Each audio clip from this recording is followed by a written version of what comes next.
Hello, celebrity gossip enthusiasts. I'm Us Weekly's entertainment director, Travis Cronin, and you're listening to Us Weekly's Hot Hollywood podcast.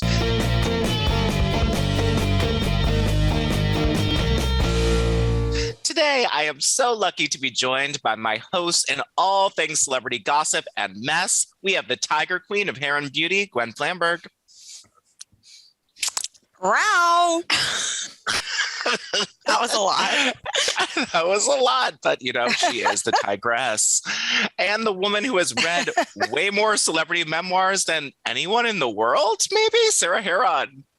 Oh, I think so. I'll take that title. You are coming close to that title, calling Guinness Book of World Records and breaking that news live on air next week.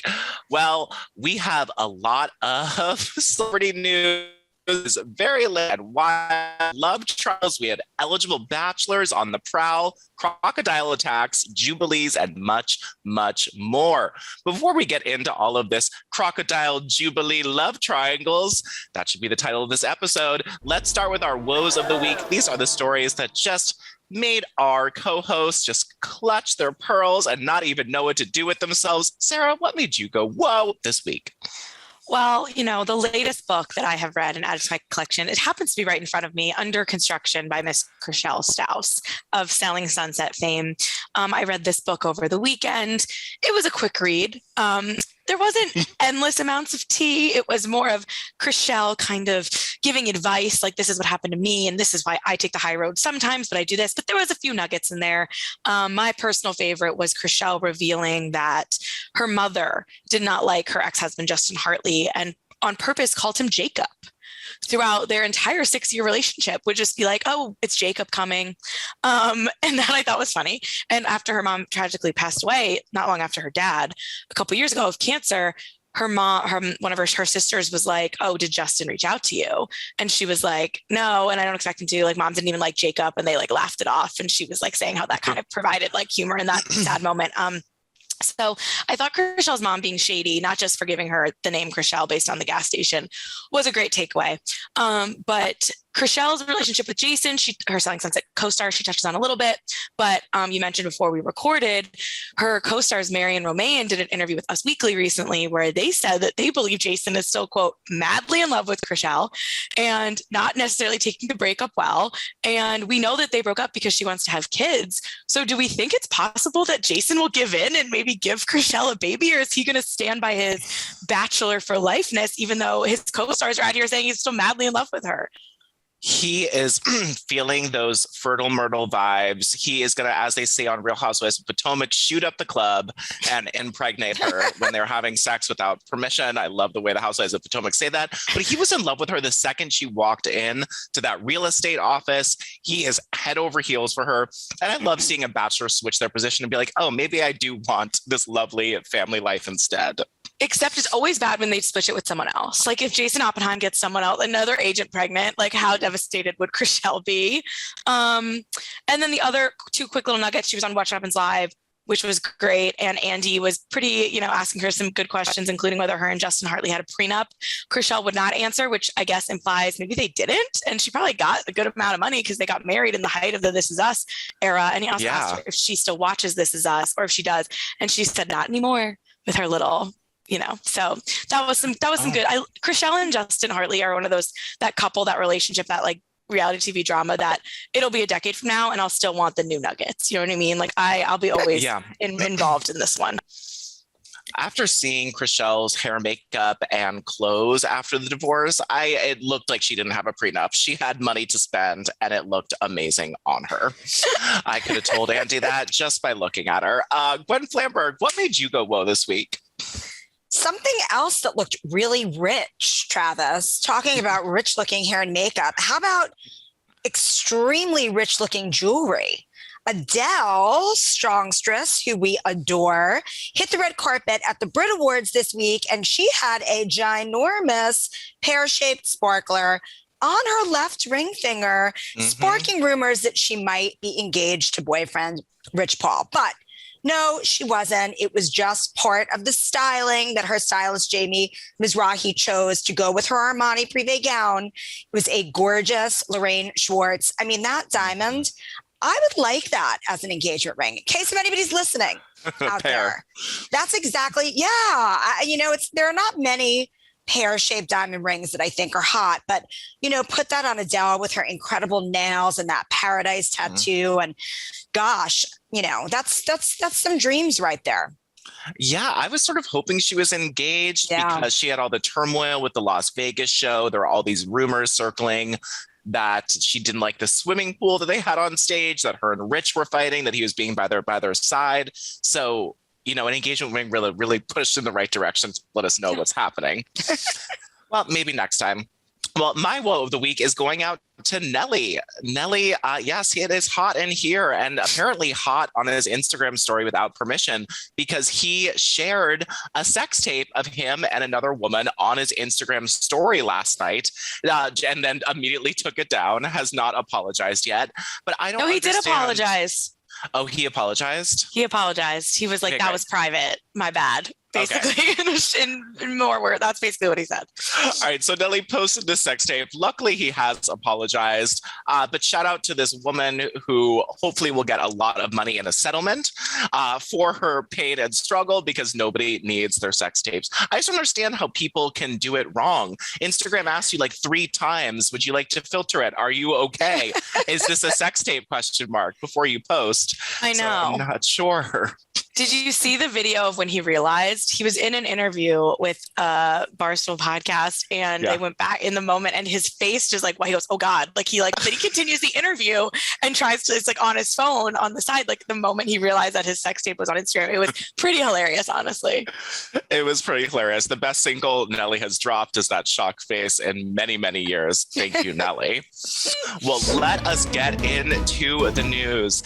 The most eligible bachelor in Hollywood, Brad Pitt. We have some new source info on all of his love interests. Now, the Likey Lee saga, we've heard from a source that he's bumped into her through music and art buddies a few times. They are neighbors, but that is it.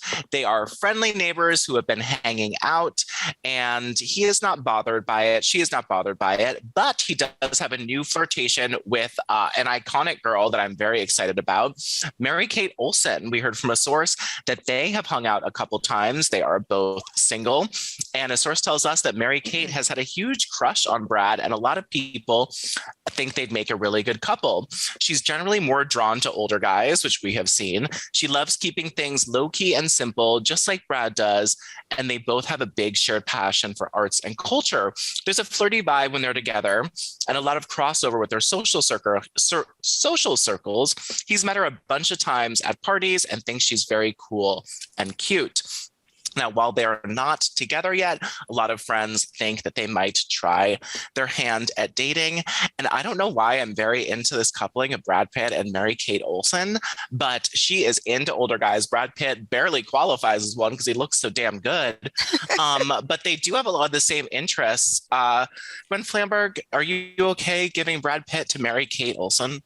I'd actually be super duper into this, because here's the thing about Mary-Kate. Yes, she is an A-lister, but she's not acting anymore. She's a fashion designer. She is the divorcee she was married to like one of the richest men in France. This is interesting and cool. And I could just see them like hanging out and smoking cigarettes together. Yeah. And, she looks good in sunglasses. He looks good in sunglasses. I'm totally here for this. They ship this duo. I hope that it goes somewhere. And her last acting role was in Vanessa Hudgens and Alex Beasley cover of Beauty and the Beast, where she played a lovely Stevie Nicks-inspired witch who lived, I believe, in Central Park. And she was great. She's a great Stevie Nicks witch. Very apropos. I imagine, you said smoking cigarettes, him to ride a horse, them going to the museums and like things. I don't know about this. I think that would blow my mind. You're blowing my mind just thinking about it. I would need evidence. Like, that is, to me, that's crazy to me. But like, I would love it.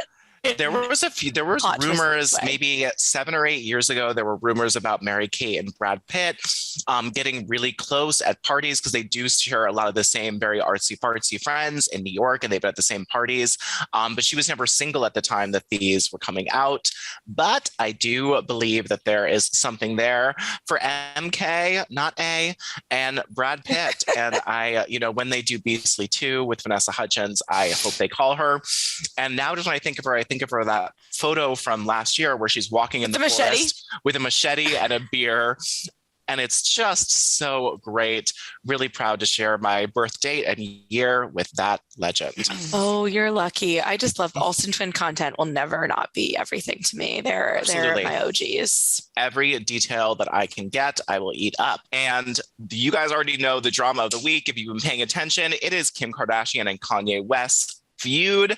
But I want to start with Julia Fox's interview on the Call Her Daddy podcast, where she talks about her very open sexual life. She talked about her former life as a dominatrix worker.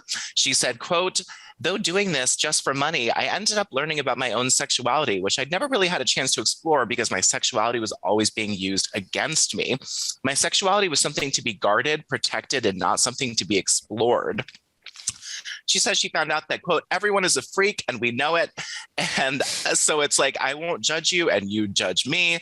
She says that she was doing this in a, quote, very controlled environment and that nobody was worthy of her vagina. And she did not have sex with any of these guys. She also said that she is into foursomes, partner swapping, and watching and all that kind of thing, but she hasn't had the chance to explore that yet. So maybe with Kanye, this will happen for her. But cut to Kim and Kanye, who are just at each other's throats on social media. So their divorce, they filed for divorce in February 2021. We all thought it was going to be smooth sailing because that's how the Kardashians go. But enter Pete Davidson. So words started flying when Kanye publicly slammed Kim for allowing their eldest child, North, to post videos on TikTok without his permission, an issue that he has discussed in the past. It's a joint account with her and with North and Kim, so I'm not really seeing what's going on. But Kim responded back saying Kanye's constant attacks on me in interviews and on social media is actually more hurtful to than any TikTok North might create. She continued saying divorce is difficult enough on our children, and Kanye's obsession with trying to control and manipulate our situation so negatively and publicly is only causing further pain for all. She called herself the main provider. Kanye had an issue with that. He said, "What do you mean main provider?" And then he called out Kim and said, "You put security on me inside of the house to play with my son," and then accused me of stealing. "I had to take a drug test after Chicago's birthday party because you accused me of being on drugs," he wrote on Friday. He also said that she is stopping him from bringing his kids to Chicago to see some kind of sports basketball game. And Kanye said that Kim said that he took a hit out on her too. So now there are assassins involved, and now you're all caught up. Well, Kim Kardashian also talked about her divorce on Vogue, and that was released today, saying that her 40s are all about me. I'm excited just to laugh and have fun and run in the roses. She didn't say that, but that's more along the lines of what she said. But Sarah Huron, tell me about the assassination attempts, the drug tests, the security. I mean, what is going on? I mean, I have endless thoughts on this. I'll try to be concise. Initially it's just like, wow, like I love drama. I love capital letter Kanye. Like this is crazy. He's sharing screenshots of text messages. He's deleting, he's reposting. He's not really making sense. He's on Instagram Live. Then, you look at it and you're like, okay, these poor kids. As someone who literally wrote the Kim versus Kanye every allegation breakdown on usmagazine.com. Oh, wow. Like, do I want Northwest to read this? Absolutely not. But like, this is what's happened. He does have, as Kim said, an obsession with putting things out there and kind of trying to control this narrative. And he's trying to frame it like if he gets the public sympathy, if people are agreeing with him that North is too young to be on TikTok, somehow he's winning this and he's going to get Kim to change her mind. And Kim's not going to do that. Like, I think Kim knows she's got this Hulu show. She'll get her narrative out there when she gets it out there. The fact that she released a statement at all means she's definitely fed up and annoyed. But I kind of think this is like classic Kanye blowing things out of proportion. Like, what I would imagine happening, like at Chicago's birthday party, like a security guard like walked past him. He was like, "You called security on me?" Like, the security guard was probably going to the bathroom and was in Kanye's like view, and she freaked out. Like, maybe she asked, like, "Are you okay with your meds?" And then he was like, she wanted a drug test. Maybe she said something like, "You are putting out like these attacks on me in these podcasts." And he was like, "You said that I had to have you killed." Like, I would imagine Kim is saying one thing, Kanye is taking it as another thing, and then Kanye is immediately going to Hollywood Locked, going to Instagram, going to whoever will listen to say this stuff.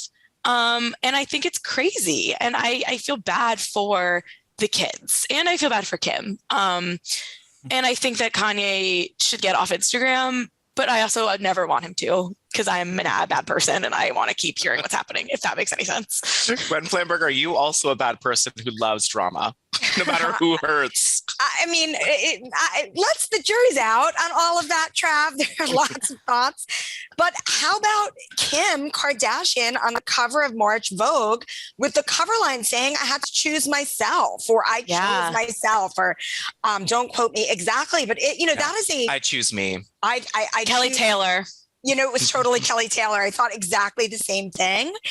But that's a pretty big statement to be on the cover of Vogue, which, if you remember years back, it was kind of like attributed to Kanye that Kim got her first Vogue cover because he had been in negotiations with Anna Wintour to elevate Kim. So it's a really interesting take that she is choosing to have her coming out party saying that she chose herself on the cover of Vogue.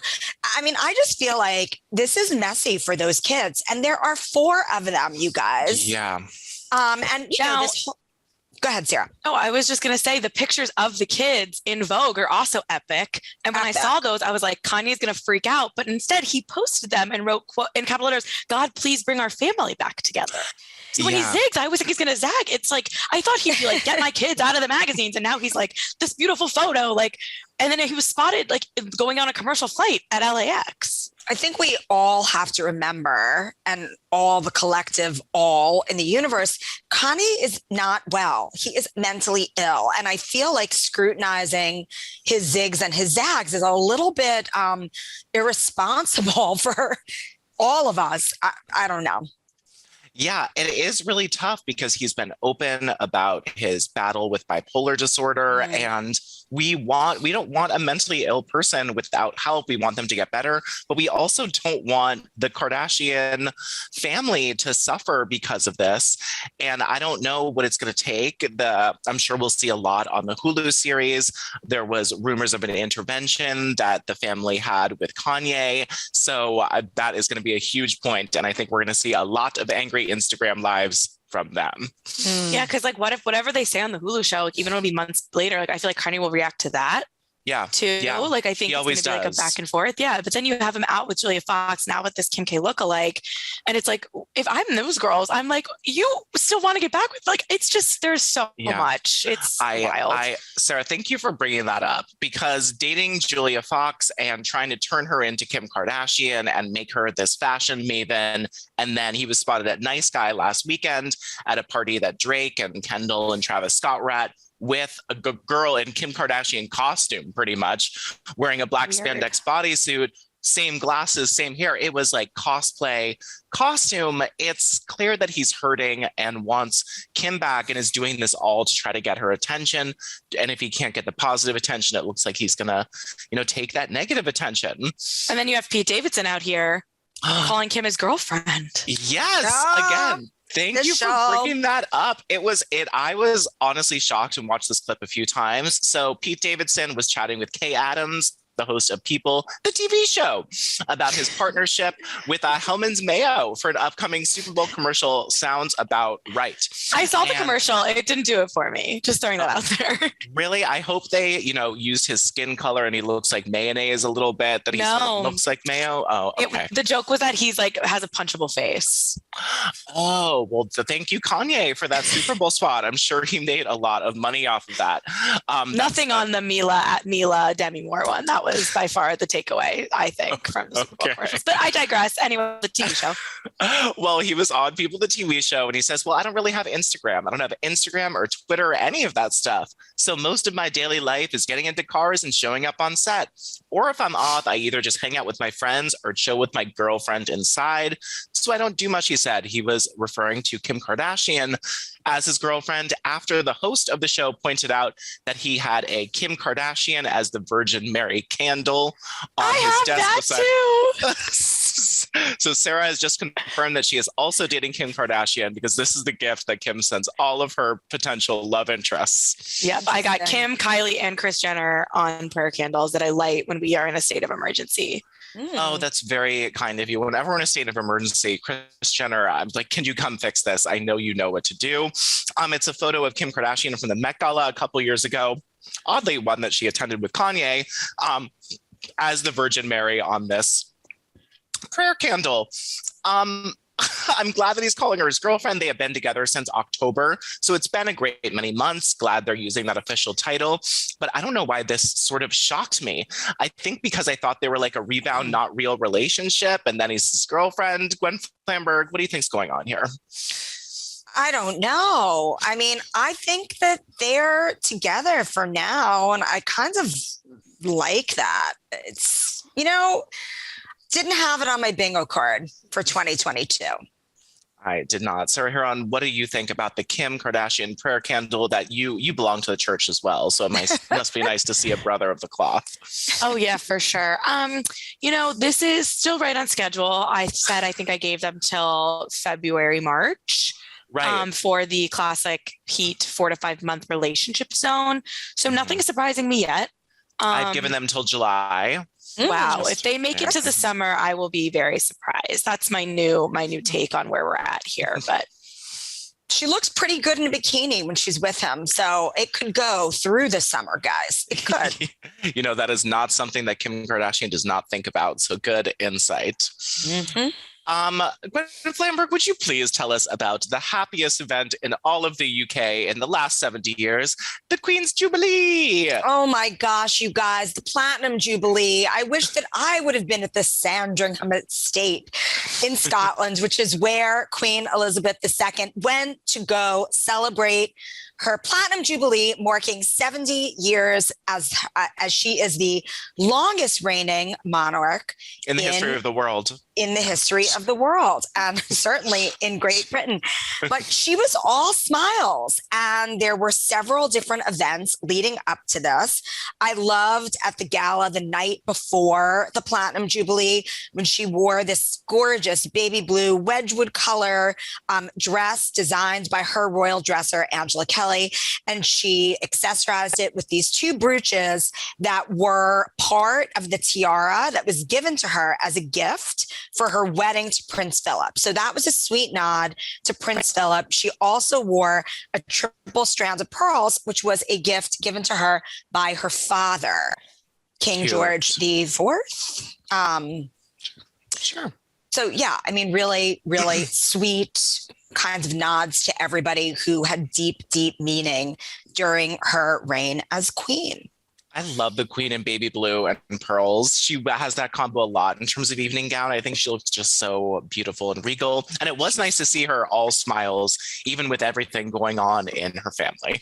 Totally. I mean, but talking about things going on in her family, the amazing news is that she made a statement saying that when the time comes for Charles to be king, that Camilla would be called Queen Consort, not Duchess Consort, which is what I believe she was going to be called because she's a commoner and also a second wife. And that's never happened before.